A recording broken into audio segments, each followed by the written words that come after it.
Bem-vindo novamente ao nosso passeio alienígena pela história da Terra, onde reconstruímos como poderia ter sido a Terra pré-histórica ao longo de milhões e bilhões de anos. Se você é novo por aqui, nossa premissa é esta. Imagine que cientistas alienígenas estão visitando a Terra em vários estágios de seu desenvolvimento. O que eles veem? Na primeira parte dessa série, nossos viajantes alienígenas cobriram uma grande parte da linha do tempo na Terra, 4,2 bilhões de anos. Eles viram a formação do planeta, uma bola de rocha quente, derretida e rodopiante, seu eventual resfriamento, o surgimento dos primeiros organismos e o grande evento de oxidação que deu à Terra sua atmosfera moderna. Eles passaram pelo período Cambriano para testemunhar uma explosão de diversidade de espécies em todo o nosso planeta e pousaram no período Devoniano, cerca de 350 milhões de anos atrás. Na segunda parte, nossos cientistas alienígenas voltaram para dar uma olhada mais aprofundada em alguns dos animais que habitavam nossa então florescente terra tropical há cerca de 150 milhões de anos. Os supersauros deu-lhes um susto, enquanto o pequeno Taeniolabis peludo chamava a atenção com sua disposição brincalhona e social, enquanto o Archaeopteryx circulava acima. Hoje, eles revisitam a Terra, cerca de 84 milhões de anos depois, totalmente alheios às mudanças que ocorreram neste agora dramaticamente diferente planeta. Eu sou o Denis Ariel e você está assistindo ao Astro Brasil. Junte-se a mim hoje, enquanto exploramos um dos eventos mais famosos da história da Terra, a extinção dos dinossauros. Examinaremos as duas principais teorias sobre o que causou essa extinção em massa e que tipo de impacto ela teve sobre os animais que estavam por perto para testemunhá-la.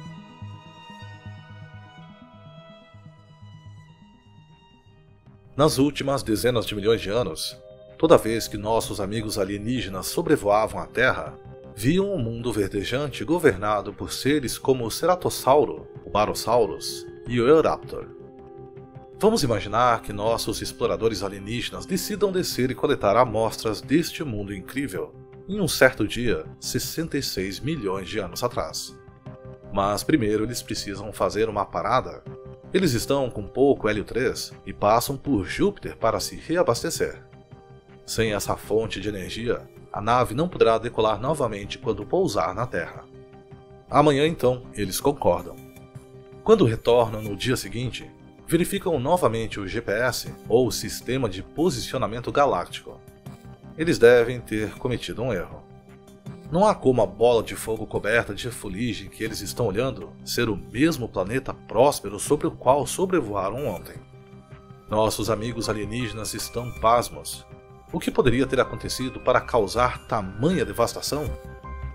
A terra para onde eles voltaram está coberta por incêndios florestais violentos, tsunamis de até 1 quilômetro de altura e mortes imensas e inevitáveis. Uma nova realidade se instalou, uma realidade que consumiria o planeta pelas próximas décadas. Para descobrir o que aconteceu, vamos avançar no tempo para ver o que nossos cientistas humanos têm a dizer sobre o assunto. Na década de 1980, dois cientistas humanos fizeram uma grande descoberta. Eles detectaram a presença de um elemento químico chamado irídio no registro geológico, exatamente quando os dinossauros desapareceram do registro fóssil, também conhecido como passagem Cretáceo-Paleógeno ou limite KPG. Não só isso, mas este anel de irídio específico tem sido consistentemente encontrado na fronteira KPG em amostras coletadas de todo o mundo. Parecia que algo depositou uma imensa quantidade de irídio em toda a crosta terrestre ao mesmo tempo em que os dinossauros foram extintos. O curioso é que o irídio geralmente é muito difícil de encontrar na Terra. E essas camadas rochosas na fronteira KPG continham 200 vezes a quantidade de irídio que normalmente esperaríamos encontrar. Você consegue adivinhar onde o irídio é abundante? Asteroides. Mas se um asteroide tão catastroficamente grande caísse na Terra, deixaria para trás uma cratera claramente visível. Bem, apenas alguns anos depois, os cientistas humanos também descobriram isso. Conhecida hoje como cratera Chicxulub, fica na costa da península de Yucatán, no México, e se estende por impressionantes 200 quilômetros.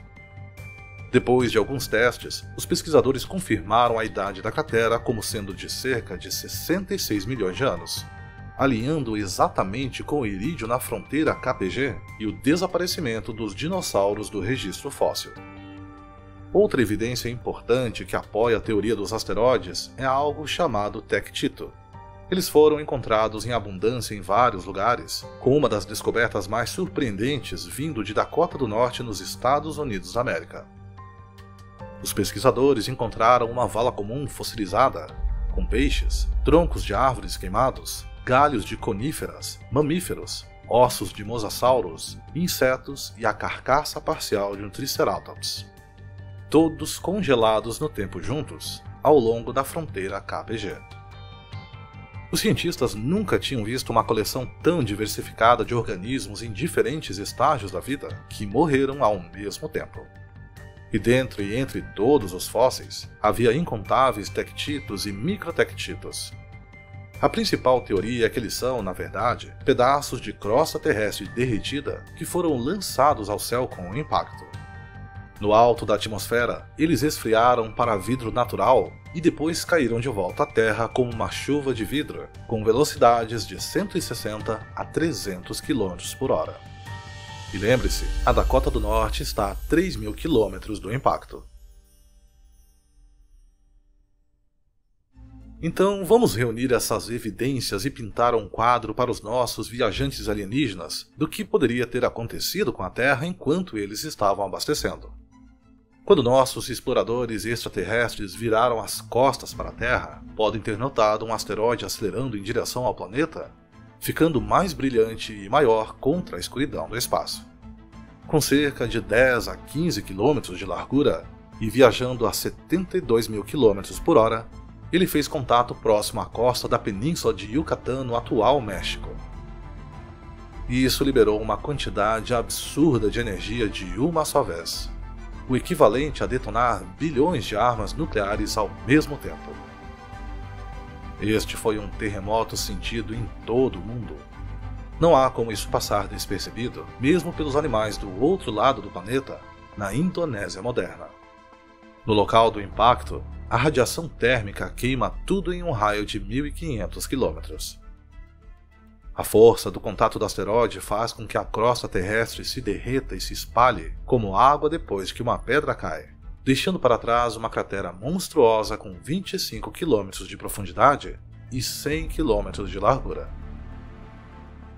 Isso causa uma reação em cadeia de enormes maremotos com centenas de metros de altura à medida que o oceano é empurrado para trás pela imensa força. Enquanto isso, trilhões de toneladas métricas de detritos, cerca de 60 vezes a massa do asteroide, explodem na atmosfera. Alguns desses detritos são pedaços de crosta terrestre derretida que no alto da atmosfera se aglutinam em tectitos. E, inevitavelmente, o que sobe deve descer. Por cerca de 15 minutos após o impacto inicial, a Terra é coberta por uma tempestade torrencial de chuva de fogo. Os detritos que caem aquecem até centenas de graus Celsius à medida que passam pela atmosfera da Terra. Isso incendeia o mundo, queimando 70% de suas florestas. O material vaporizado que não chove como detritos, como o pó de silicato das rochas, permanece suspenso na atmosfera junto com quantidades inacreditáveis de fuligem e dióxido de carbono que sobem dos incêndios florestais. E isso teve um impacto gigantesco inclusive nos dinossauros indonésios do outro lado do planeta. Como acontece com a maioria das coisas, nunca é o impacto real que leva à maior devastação. São as consequências. O acúmulo de gases e detritos de partículas na atmosfera bloqueia o Sol, mergulhando o planeta em um inverno impactante que durará pelo menos 15 anos. Sem o Sol, as plantas são incapazes de fotossintetizar e as cadeias alimentares terrestres e marinhas entram em colapso. A Terra agora é uma versão totalmente apocalíptica de sua antiga glória. Não é de admirar que nossos viajantes alienígenas tivessem que verificar seus GPS. O impacto sobre os animais teria sido devastador. 75% de todas as espécies foram exterminadas para sempre, tornando este um dos maiores eventos de extinção em massa da história da Terra, perdendo apenas para a extinção do Permiano que abordamos na parte 2. Todos os animais que existem hoje na Terra são descendentes dos sobreviventes deste apocalipse. Outros não tiveram tanta sorte.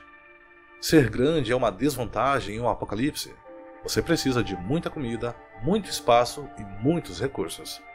Todos os dinossauros terrestres e marinhos sofreram muito e acabaram morrendo como resultado. Um pequeno grupo de dinossauros aviários teve mais sorte e conseguiu passar pelo gargalo evolutivo até o Paleogeno.